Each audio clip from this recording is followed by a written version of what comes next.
هماهنگی یا کمیونیکیشن بین از اونا وجود بیاد تا اینکه بفهمن که مثلا بازار چی میخواد.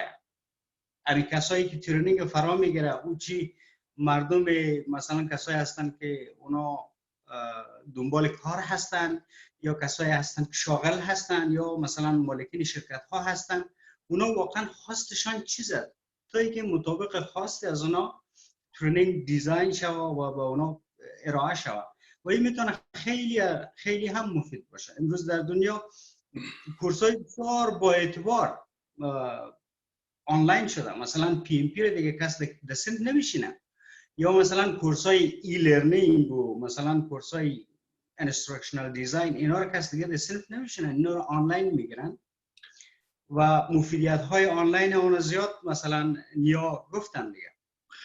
ما مونس اگه اجازه دون باشه ما یک دو سوال تعقیبی میکنم. شما گفتین که بعضی از کورسایی که آنلاین اعلان میشه آنلاین هست ممکن اینا زیاد مفید نباشه و ایرام گفتین که یکی از دلایلی که میگین اونا زیاد مفید ممکن نباشه ای است که اونا شاید این کورسا یک ارتباط مستقیم به نیازمندی و به ضرورت کسایی که مثلا در افغانستان هستن و در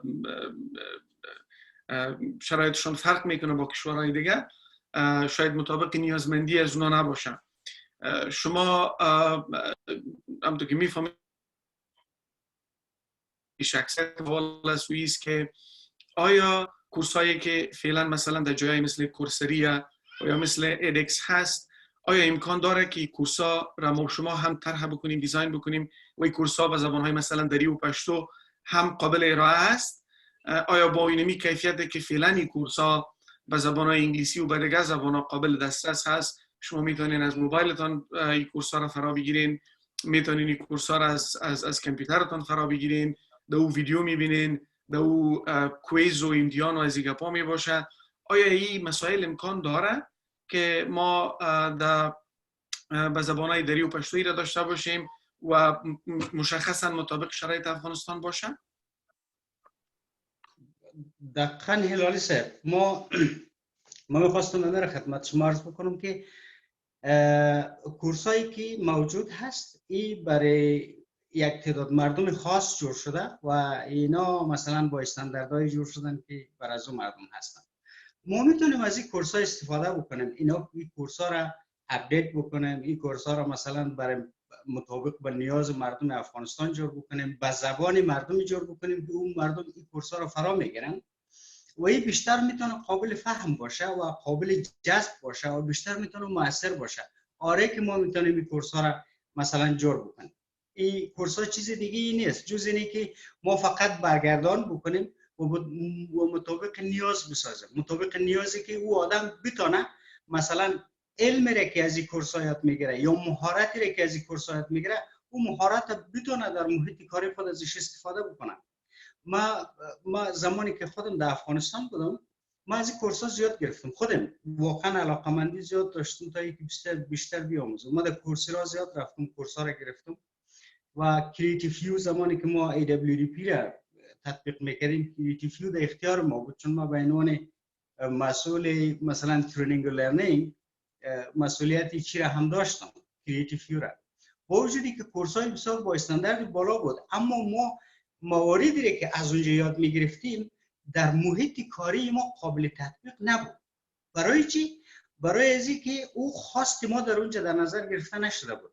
ما اگر خواستای خود، نیازمندی های خود، شرایط خود، وضعیت خود در او کورس‌ها بگنجانیم و اونا را مثلا به زبان خود دیولپ بکنیم، ما فکر میکنم که اینا بسیار موثره. ولی این امکان داره و این میشه. دنیای امروزی نیست که ما نتونیم استانداردها رو تغییر بدیم، ما نتونیم مثلا اونا را مطابق به خواست خود بسازیم و این بسیار هم قابل تطبیق پذیر است. مونس اگر یک وضاحت دیگه هم ایجا شما ارائه بکنید و این سوال از نیا هم پرسان میکنم و ایست که میشه بر کسایی که برنامه شما را حالا میبینن یا بعداً تعقیب میکنن این را کمک واضح بسازین که در آنلاین لرنینگ یک تفاوت بین کورس‌های کوتاه مدت است و یکی هم برنامه‌های یونیورسیتی دیگریست که اونا برنامه استاندارد است، با وجود از اینکه کاریکولمشون و نصابشون شاید متفاوت باشه، ولی ما شما دو مورد جداگانه را اینجا سرش بحث میکنیم. درست است؟ یعنی دو نوع آموزش آنلاین ما شما داریم. یک یونیورسیتی دیگری لول است که به سطح لیسانس و به سطح ماستری است، یکی هم کورسای کوتاه مدت است. درست است؟ دقیقاً ما مثلا بیشتر توجه ما وقتی که ما صحبت میکنیم در مورد اسکیلز دیولپمنت یا که کورسایی که کوتاه مدتی که یک کارمند بتونه همون نیازمندی های آنی از را برآورده بکنه تا او کار خود مطابق با استاندارد و مطابق با خواستی از سازمان انجام بده، ما باید کورسای کوتاه مدت نیاز داریم. آره، ولی کورسای دراز مدت مثلا اونایی که فارمال ایژوکیشن هستن او رو ما تغییر هم دادن. او خب استانداردهای همون کشور است، مثلا ما نمیتونیم استاندارد یک کشور دیگر رو بیاریم او رو تغییر بدیم و او استاندارد خود بسازیم و این کار ما هم نیست و این یک تیمی میخواد که از طرف دولت تایید شده باشن اونا بیاین سرزی کار بکنن. کار ما فعلا مثلا سرزیسته که ما کورس‌های کوتاه مدت بتونیم اونا را برای خود بسازیم، اونا را از خود بکنیم تا بتونیم از اونا استفاده اعظمی بکنیم، وقت ما ضایع نشه. اینی بیشترین هدف ما مثلا با کمترین سرمایه گذاری به دست بیاریم و امکان داره. عالی، تشکر مونس عزیز. Nia, one question I had for you, or rather a clarification, and then I will go to Mr. Akbar, and that is, when we're talking about online learning, we're mainly talking about the two categories of, the two categories. One are your degree programs. Those are, kind of pretty standard. They could be, bachelor's programs. They could also be master's programs, and even up to PhD. But then we're also talking about short-term courses. Yes. So when we talk about adapting these courses, we're talking specifically about the short-term courses that are geared more towards professional development and that are very skill specific. Yes. Yeah, so Coursera, and I believe Munis had mentioned Coursera, edX, they're all very standardized, probably mostly geared toward United States, and they're not necessarily customized or showing the context of reality in Afghanistan. And so what we could do, for you is to be able to customize that to create sort of case studies and real world scenarios that you face within your work, and work with employers like the Moby group to determine those skill sets that are most needed to continue to grow within that field, and make them hands-on and practical, have different projects where you do get graded in a sense, and are able to achieve that certification specifically as it relates to your context within that job in Afghanistan. Perfect. Thank you so much, Nia. Akbar sahib, شما هستین؟ هنوزم میوت هستین باشین. اینال صحیح شد. باشین که من شما را سپیکر ویو بدم. اکبر صاحب، اگر امکان داشته باشه که شما مشخصا در مورد سوال آخری که من داشتم از شما پیش از اینکه مشکلات تکنیکی به وجود بیاید، با در نظر داشته تجربه‌ای که شما تا فعلا از مشکلات و شرایط کووید 19 دارین، میشه که برای دوستای ما بگوین که بر شما من چندین سوال دیگه هم دارم که رو باز بعداً پرسان میکنیم. اینجا باز دوستا سوال کردن. یکی که در مورد 2 یا 3 یا 4 یا هر قدر مهارتی که شما من حیث یک کارفرما میبینین که مهم است اونا کدام است؟ چون طبیعتا شرایط در حال تغییر است، ما نمیفهمیم، ممکن بعضیا تا یک وقت طولانی تر از خانه کار بکنن یا ما و شما در مجموع آنلاین و ورچوال کار بکنیم. کدام مهارت ها فعلا در ذهن شما هست که باید من حیث اولویت و من حیث یکی از اولین اولویت برای کارمندای فعلی باشه و یا برای کسایی که جستجوی کار هستن؟ تشکر لالی صاحب. من فکر میکنم که 3 پوینت های عمده است. یکی که دنیا قسم سابق نمیمانه و شاید مالتی تاسکینگ بسیار زیاد شود. یگانه سکیلز مهم که است مالتی تاسکینگ باشه.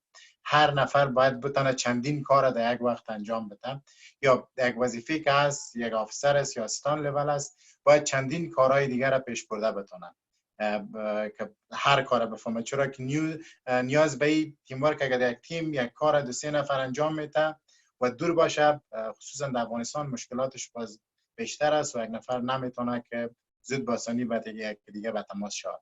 یکی مالتی تاسکینگ است، دیگهش کمیونیکیشن سکیلز است که مو سکیلز کمیونیکیشن یا ارتباطات باید بتونه قوی‌تر هر کس بسازه. گرچه شاید کمیونیکیشن سکیلز هر نفر خوب باشه اما اونمو را امپروو کنه و تغییرات بیشتر درش بیاره که سرش کار کرده بتونه. مثال ما شاید یک تعداد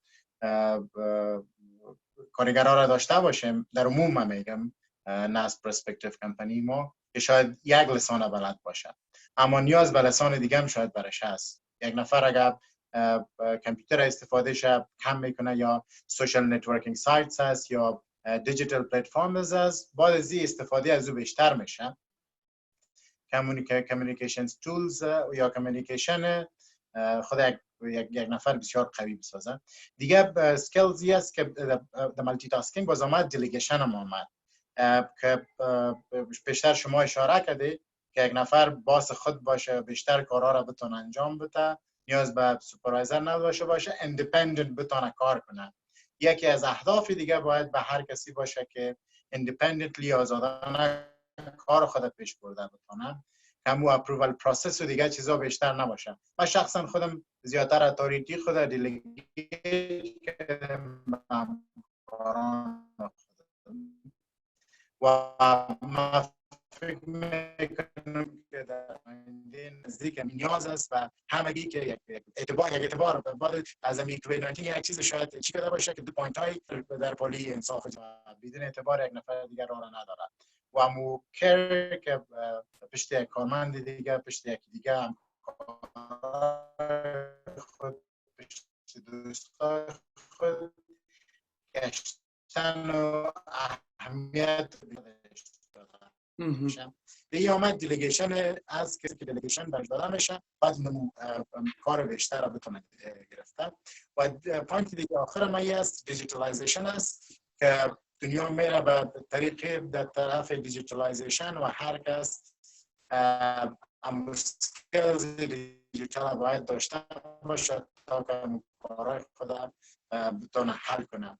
all last going from office اون چیز نیست. حالا کوالیتی کار مهم است، ارزش کار مهم است، ساعت‌های بیشتر نه، در کم وقت کوالیتی خوب اون بیشتر خوبترین چیز است که بعد از این شاید مراعات شود. دیگه همین 3 سکیلز بود که مالتی تاسکینگ، کمیونیکیشن و دیجیتالایزیشن، یعنی سکیلز باید یک شخصی که در این وقت داشته باشه. بسیار تشکر اکبر صاحب. یک کمک مشخص‌تر می‌خوایم از شما من حیث HR پروفشنال از شما پرسان کنم، نه تنها من حیث HR دایرکتر موبی گروپ.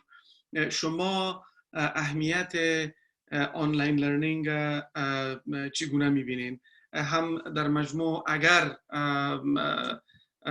شرایط کووید 19 سهل‌تر شود و ما با مشکلاتی که فعلا دوچار هستیم که یک کمک به این به نظر میرسه حداقل در آینده بسیار نزدیک، ولی اگر با نظر داشت شرایط فعلی و با نظر داشت شرایط نسبتاً بهتر در مجموع شما اول آنلاین لرنینگ چطور میبینین و دوم اگر یک کمک کوتاه‌تر در دو مورد. اول چگونه اون رو میبینین و دوم اهمیت از او هم خصوصا اگر شما من حیث HR دایرکتور، من حیث مسئول منابع بشری، اگر شما CV رو میبینین که در او 3 4 یا 5 آنلاین کورسز تکمیل شده باشه، اهمیت از او برای شما چگونه است؟ او رو چگونه میبینین؟ چگونه او رو ارزیابی میکنین؟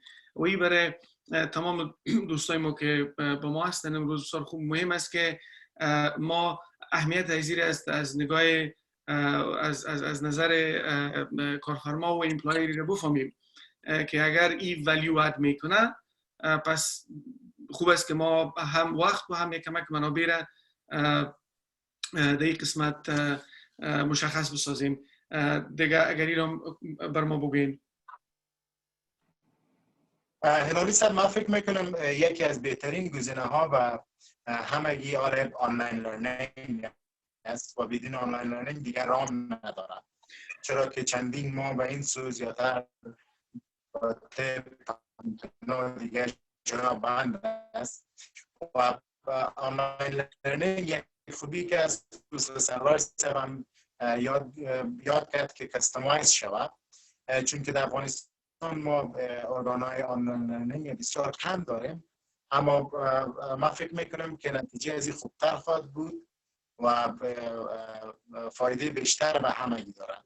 من شخصا به حیث یک HR پروفشنال اگر رزومه را میبینم، من به اعتبار هستم که در افغانستان بیشتر اهمیت برای مشکلات مختلف وقتی که یک پست انانس میشه، یک نفر که مقابلیت دیگه چیزا را نداره از طریق آنلاین، از طریق گوگل چر میسازه و وقتی که میبینیم رزومه را خوشت میگی که نفر دلخواه خود را یافتم و این نفر شاید کارهای ما بسیار با آسانی پیش برده و تا نیاز به انترویو بیشتر نباشه، گرچه در حقیقتی منفی ثابت میشه و شخصی که موسیبیش فوق‌العاده یا رزومه‌اش فوق‌العاده نبوده بهترین نفر به پوزیشن بوده.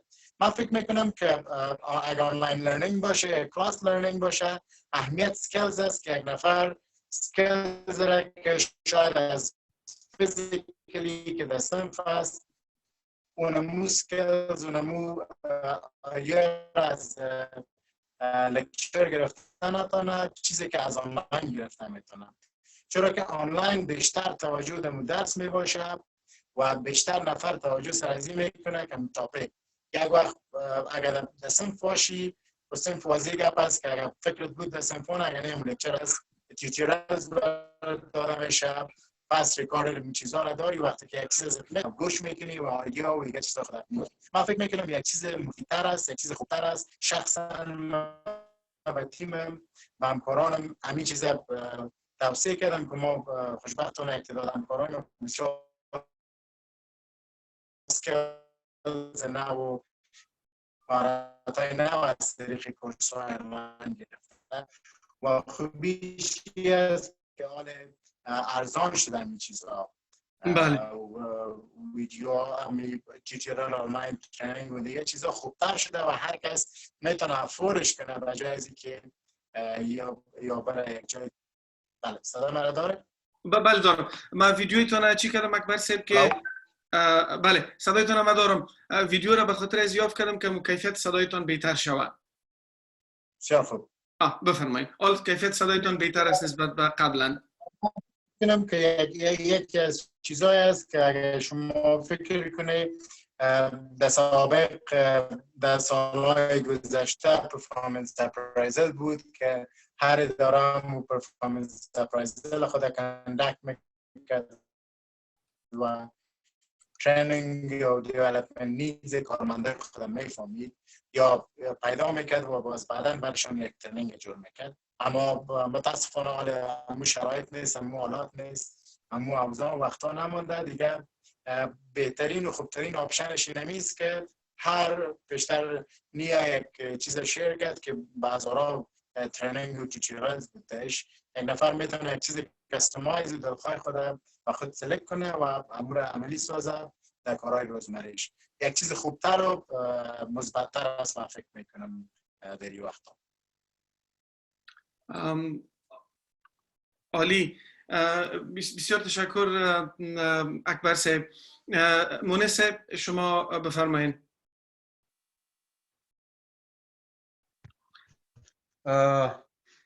اکبر صاحب بسیار زیاد تشکر. ما واقعا چیزای زیادی را گرفتیم. ما زمانی که ما در افغانستان مثلا EWDP را تطبیق میکردیم، ما 3 بار مارکتی کار در افغانستان ارزیابی کردیم. ما اینه سروی کردیم، بسیار سروی همه جانبه انجام دادیم.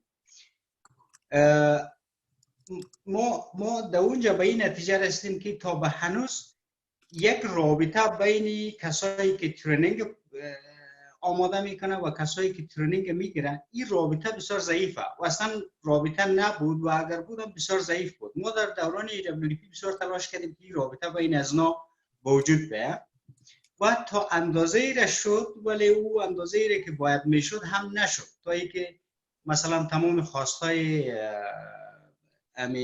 کمپانی ها در نظر گرفته شد و ترینینگ ها.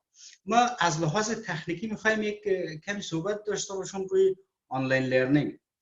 آنلاین لرنینگ با او لرنینگ های دیگه مثلا اوی که در صنف میشینیم فرقی نداره. ما از لحاظ دیزاین عین دیزاین داریم. ما اونمو 5 استپ که ما مثلا در صنف حضوری داریم، وقتی که دیزاین میکنیم ما همون 5 استپ در اینجا هم داریم. مهمترین و مؤثرترین آنلاین لرنینگ یا کورس آنلاین زمانی است که ما نیازمنده ها رو واقعا در نظر بگیریم، شرایط در نظر بگیریم و بفهمیم که کارمند کسایی که میخواد این ترینینگ بگیره اونو به چی منظور میگیره. اون منظور از اونا رو ما در دیزاین خود باید بگنجانیم. این یک جهت کار است. جهت کار دیگه مثلا یک مقدار ترس از طرف ایمپلویرها هم وجود داشته باشه، به خاطر که این ترس میتونه یک کمیتمنت، یک تعهد برای کسایی که آنلاین لرنینگ ها رو میگیره یا کورس های آنلاین میگیره، بر از نا یک زنگ خطر هم ایجاد بکنه، با تعهد بگیره و این آنلاین لرنینگ واقعا تمرین بکنه و اینا رو بگیرن تا اینکه بتونه این رو در محیط کاری خود استفاده بکنه از این مهارت هایی که یاد گرفته. این مورد دومی بود که ما می‌خواستم اشاره بکنم. مورد سومیه که کمپانی هایی که ترینینگ ها را آماده میکنه، این کمپانی ها باید متواتر، یعنی به شکل دوامدار با کمپانی های که ترینینگ ها را میگیرن با اونا در ارتباط باشن تا اینکه مثلا فیدبک از اونا رو بگیرن. این برای هر دو طرف، برای ایمپروومنت، برای بهبود کار هر دو طرف مفید هست. و در قسمتی از کووید 19 ما می‌خواستم بگم که آنلاین لرنینگ بین ما و شما مقطعی در نظر نگیریم. آنلاین لرنینگ استراتژیکلی ما در نظر بگیریم که این یک کار دوامدار هست. ما ممکن 6 ماه دیگر در قرنطینه باشیم، 5 ماه دیگر در قرنطینه باشیم، یا 2 ماه یا 3 ماه یا 1 سال و بعد از اون ما از قرنطینه میبریم و حالت نرمال میشه. باز هم ما با آنلاین لرنینگ نیاز داریم و او آنلاین لرنینگی که ما بتونیم از او استفاده بکنیم ما با اون نیاز داریم، نه با آنلاین لرنینگ هایی که واقعا موجود هست. او آنلاین لرنینگ ها دیگه زیاد مفید نیست، فقط وقت ما رو میگیره، انرژی ما رو میگیره و در آخر ما چیزی را اگر نتونیم از او استفاده بکنیم فقط یک مقدار ما رو ناامید میکنه. ما زمانی میتونیم از آنلاین لرنینگ ها خوب استفاده بکنیم، مؤثر استفاده بکنیم که تمام لرنینگ های خود، تمام اون مهارت های را که یاد گرفتیم و تمام اون دانش را که یاد گرفتیم بتونیم در محیط کاری خود از او استفاده بکنیم.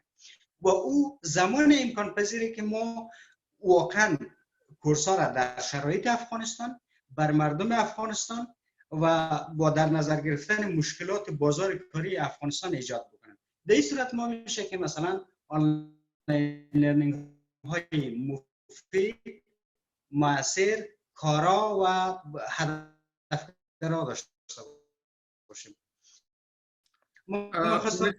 تشکر. بسیار تشکر.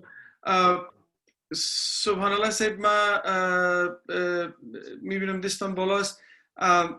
سلطانی صاحب، شما نوشته میکنین یا میخواین چی کنین یا میخواین صحبت کنین؟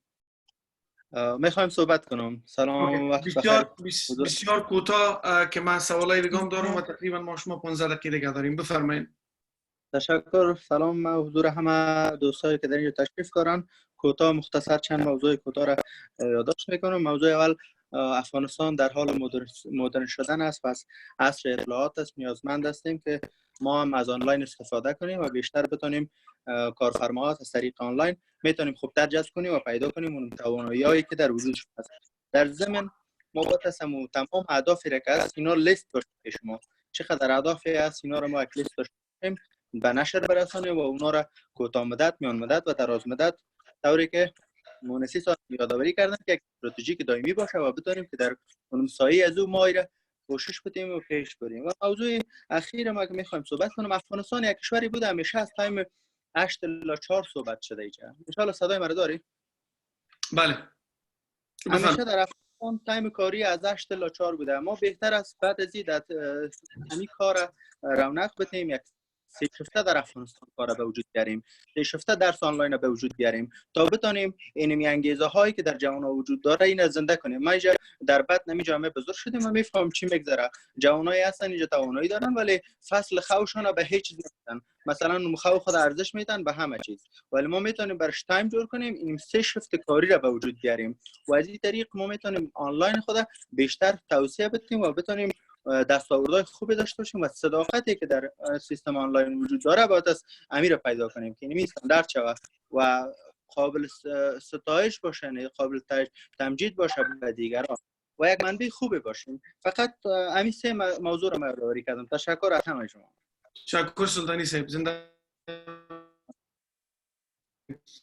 لطف کردین. اکبر صاحب، بر شما یک دو سه سوال ما دارم که همکارای ما پرسان کردن. دو سوال است. سوال اولی است که تیم گرافیک دیزاین و تیم ویدیو ادیتورایتان در شرایط کنونی چگونه کار میکنن؟ وقتی که در ورک سیشن خود نباشن و ارتباطات مستقیم با همگی نداشته باشن، اونا چگونه کار میکنن؟ باز یک دو سوال دیگه هم براتون است، یک جواب دادیم، نارم براتون میگم. ما هلالی صاحب تیم گرافیک دیزاین و سوشال میدیا و دیجیتال ما هم از دفتر کار میکنه هم از خانه کار میکنه، یا همو چیزای ارتباطیشان زوم است و همچنان از طریق اسکایپ، واتساپ، فیسبوک و ایمیل بکنن. نیاز به دیدن نمی باشن، بسیار مجبور نباشن، از طریق همین دیجیتالایزیشن و سوشال میدیا استفاده میکنن و از این طریق به تماس می باشن. همه کارهای خود از جاهای مختلف انجام میدن. عالی، عالی، تشکر. سوال دیگه که اکبر صاحب از شما پرسان شده این است که what do you think of competency based resumes? competency based resume ها چی فکر میکنین که اگر شما بیشتر از رزومه ها گفتین که در رزومه ها مین، ولی وقتی شما اینترویو میکنین میبینین که تفاوت های بسیار زیاد وجود داره بین رزومه و بین نفری که با شما صحبت میکنه. بخش دوم سوالشان این است که what are the top recommendations for competency based interviews؟ اگر این دو مورد هم اکبر صاحب شما جواب بگوین.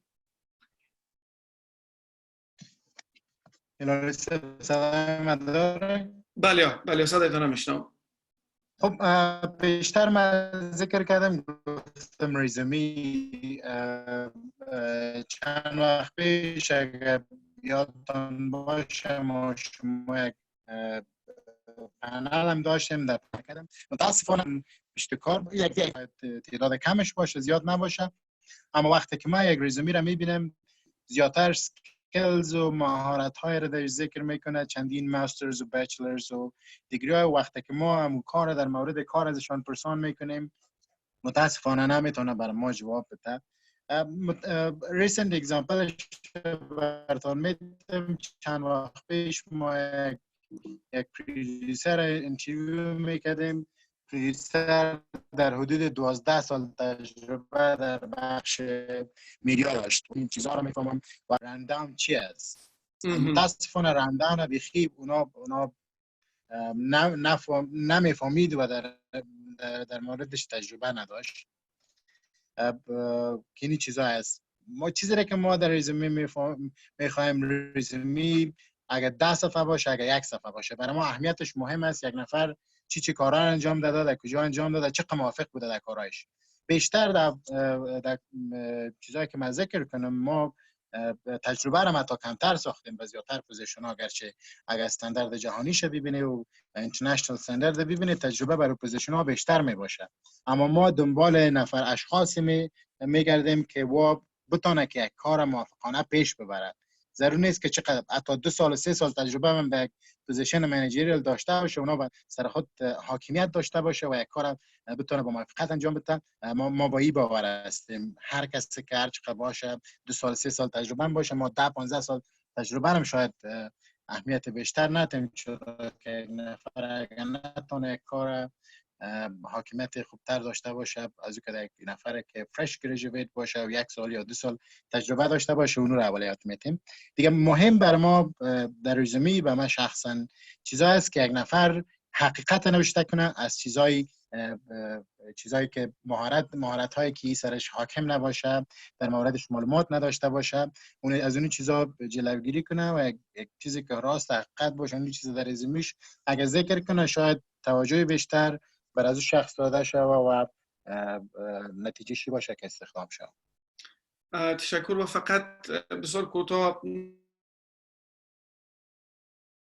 اکبر صاحب اگر در مورد top 3 recommendations for competency based interviews که زمانی که اینترویو گرفته میشه و بیشتر مثال پرودیوسر شما گفتین و بسیار اسپسیفیک است و میتونه که competency based هم شوه و اگر 3 یا 4 کی ریکامندیشن هایتونه از اینترویو ها بگوین و اگر یک specific reference به competency based interviews باشه و یا در مجموع باشه. ما در مجموع هلالی صاحب چیزی که من تجربه کردم براتون اگه صحبت کردم، چیزی را که ما به حیث یک ریکروتمنت تیم اگه بخوایم صداقت از شخص، صداقت در چیزاش، کمیتمنت، هانستری و تراستوردی باشه. سکیلز و دیگه چیزاش ما به حیث یکی از پانتونای رسانه‌ای در افغانستان شمار میشیم که زیادترین تلویزیون ها را که شما اگر دیده باشه بیشترین کارمندای اسبق ما بوده که در پوزیشن هایی که ما پشت به دنبال اینی چیزا هستیم و همین چیزا که یک نفر در پولیش تالنت و مقابلیتش داشته باشه ترجیح بیشتر برشان داده میشه. تشکر. زنده باشین اکبر صاحب. Nia, back to you and Munis Saib, and so if you can speak in order your name was mentioned. At this point in time, I think there is a consensus that online learning is very, very important. It's way important today than it was before, or even more relevant. We also talked about the need to customize learning, to make sure that training and learning are need-based, that they are demand-based, that they respond to specific needs. We also, I think, very rightfully talked about how to customize these trainings. We don't really have to, use materials that are specifically, the same materials. We can use those materials to enrich our materials, but we can make them available in different languages. So there's also an agreement there. We also heard from Mr. Akbar, who's one of the largest employers, that, they do value, online learning certificates. They value skills, which I think is a very, very important element here.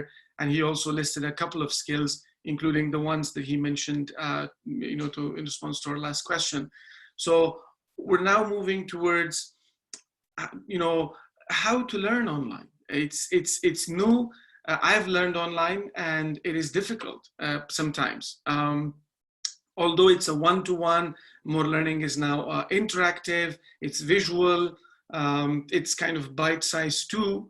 You know, we're no longer sitting in front of 1 hour long videos or, you know, lots of text. Still, we do need some tips and tricks and cheat sheets to be good learners. So to you and then to Munis, if you can walk us through what are some of the best practices? How can we be good and effective learners? Great, thank you so much. And it is a big learning curve. It's something pretty much new still that we are trying to figure out how can you effectively learn online, and give yourself grace. You know, try not to be frustrated. You will get it.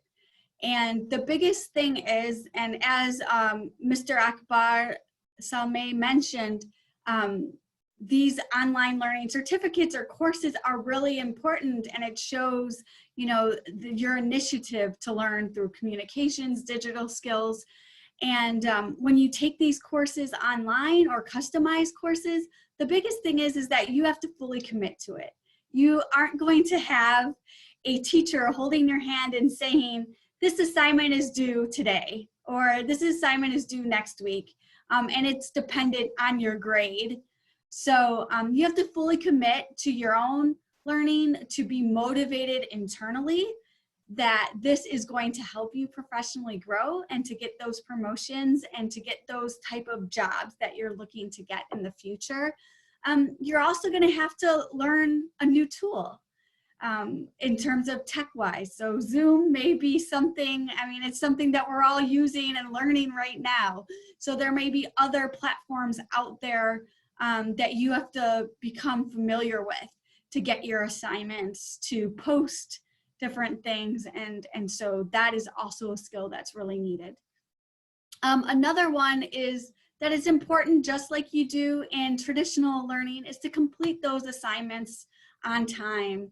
And really, online learning is what you put into it. Just like a traditional classroom, if you put in a lot of effort into reading the materials, to engaging in those group discussions, into doing those hands-on projects, you will learn and you will gain and master that competency. So that's really important that you do complete those learnings on time, and you have your own study routine that fits into your daily life, whether it be work, whether it be raising your family, and so forth, to schedule, you know, maybe 30 minutes or an hour each day that you could do this to build your skills. And then the last one is, which I've always found very definitely the most rewarding, is those online learning discussions with other students and also participating in those group activities. Those are really key to take that knowledge and move it into application and into mastery. So that's something that we recommend that you do in an online group, as well as, you know, if you have other friends who are also looking to gain skills in communication or digital technology or whatever that topic is that you're taking, that you together can form your own little group, your study group, and have those discussions and have those meetings together to hold each other accountable. So those are the main things. Again, to fully commit yourself, to become masters in that technology, to complete your assignments on time, to have your own unique study routine and time set aside each day, and to really participate in those online discussions and group activities. That is fantastic, Mia. Thank you so much. Munis, بله هلو چگونه میتونیم با نظم، با دیسیپلین و مؤثر بیاموزیم؟ آموزش در یک محیط تنهایی، تنها شما با صفحه کامپیوترتان، اگر یک کمک آدم بازیگوشم باشه، باز این بسیار مشکل میشه. بعض از موارد نیا گفت که مثلا ما باید تعهد داشته باشیم، باید خود بسیار جدی مسئول احساس بکنیم، چون معلومه نیست که ما را از دست ما را از گوش ما بگیره و بگه که اسایمنت باید به زمانش تکمیل بکنین. دیگه شما مونس مشوره و پیشنهاداتتان اگر ارائه بکنین، چون شما هم ترینر بودین که ترینینگ و آموزش را کردین و همچنان شما میاموختین، فعلا هم میاموزین. اینا اگر از هر دو جهت مشوره‌تان بگین. and remember که ما و شما فقط 3 یا 5 دقیقه دیگه داریم. بسیار خوب هلالی صاحب، ما بخواستم در این مورد اشاره میکنم، ولی اجازه بدین یک کمی دیگه در مورد کامپیتنسی بیسد ایژوکیشن یک کمی بازم اشاره داشته باشیم. باز بعدا اگر وقت بود. ولی همچنانی که نیا گفت، ما واقعا ای لرنینگ به یک تعهد نیاز داریم و اگر این تعهد نباشه و این انگیزه درونی نباشه، اگر ما مثلا یک هدف برای رسیدن به جای نداشته باشیم، اگر ما مثلا کورس هدفمندانه تعقیب نکنیم، ما نمیتونیم از آنلاین لرنینگ استفاده موثر بکنیم. ما مثلا نمیتونیم خودمون متمرکز بکنیم، ما نمیتونیم مثلا او رو دقیقاً بیاموزیم، به خاطر که اگر ما یک دقیقه آنلاین لرنینگ تجربه بکنیم، یک دقیقه دیگه بریم یک فیسبوک ببینیم، چون زمینه ها هست اونجا. همچنانی که نیا گفت، شما گفتین هیچ کسی نیست که شما را نظارت بکنه و شما را بگوین که خب لالا حال وقت از این کارا نیست، وقت آموزش است. هیچ کسی نیست. این واقعا به یک تعهد وجدانی، به یک تعهد خود آدم. این تعهد زمانی به وجود میاد که آدم ها هدف داشته باشند برای رسیدن به چیزی، و همچنین خود کارفرماها میتونن این تعهد ایجاد بکنن برای کارمندایش. مثلا این سرتیفیکیت گرفتی، آره این کارا را که مثلا این مهارت های دانش را که در اونجا یاد گرفتی بگر حال اجرا کن، بگر حال مثلا یک ترس خودش یک موتیویشن به وجود میاره. خیلی وقتا ما مثلا ترس خیلی خوب چیز است که ما هم سلف دیسپلین باشیم، هم مثلا یک تعهد کاری داشته باشیم و هم الرت باشیم برای انجام دادن چیزی. این خوب است و ما کاملا با نیا موافق هستیم که این موارد کمک میکنه آدم ها موثرتر از آنلاین لرنینگ استفاده بکنن. خصوصا در افغانستان هلالی صاحب، ما در افغانستان متاسفانه امی سیستم رسمی ایژوکیشن ما خیلی یک سیستمی کامپیتنسی به سیستم نیست. ما وقتی که یک آدم از پانتون فارغ میشه، 4 سال در پانتون درس خونده، مثلا یک رشته مخصوصه، او میاد او رشته خود دنبال کار میگرده، وقتی که در دنیای کار میره با یک چیز متفاوت مواجه میشه. این یک چیزی هست ما جنرالی میخوانیم و بعد میم وقتی که روی اسپسیفیک میرسیم اپلای کردن نمیتونیم. به این خاطر است که آنلاین لرنینگ در افغانستان موثرتر، مفیدتر و نیاز اساسی تر از هر کشور دیگه ای است.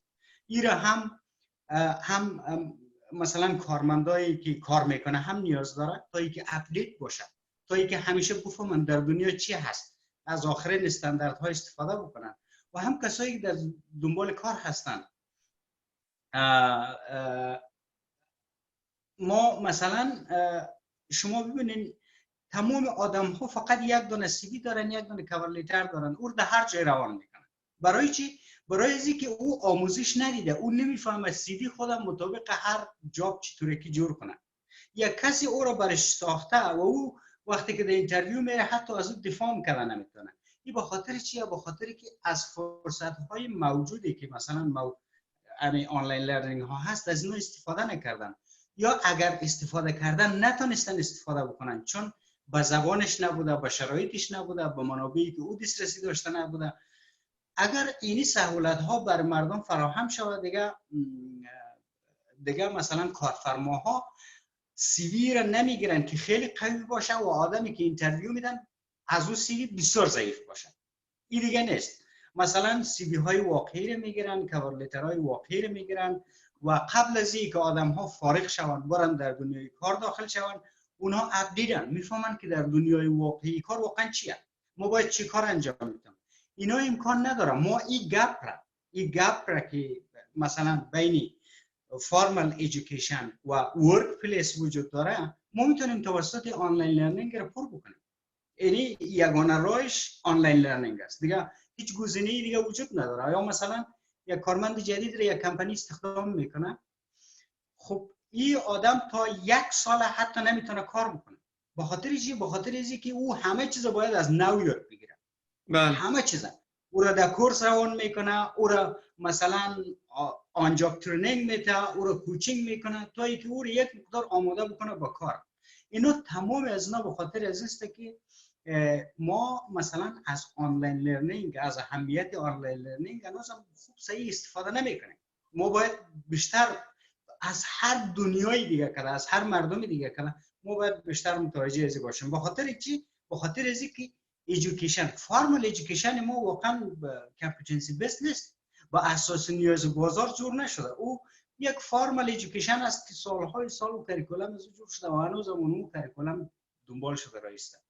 یک آدم پی‌اچ‌دی هم که بگیره باز هم در دنیای کار مشکل داره. این است که ما این گپ با آنلاین لرنینگ پر کرده میتونیم. این تنها راهی که اینمی گپ پر کنه آنلاین لرنینگ است. بسیار تشکر. تشکر مونس عزیز. ما میخوایم که نمایندگی از کل ما و شما، از تمام دوستایی که با ما هستند تشکر بکنم. واقعا وقت زیاد خدا بر ما دادن. من حیث آخرین سوال اکبر صاحب، یک سوال دگان بر شما آمده و است که گاهی اوقات تو واقع میشه که یک نفر آنچه که در سی وی داره را واقعا داره، اون مهارت هایی را که ذکر کردن اون مهارت ها را دارن، ولی در اینترویو یا در مصاحبه او را به شکل درستش نمیتونه ارائه بکنه و گاهی وقتایی طورم شده که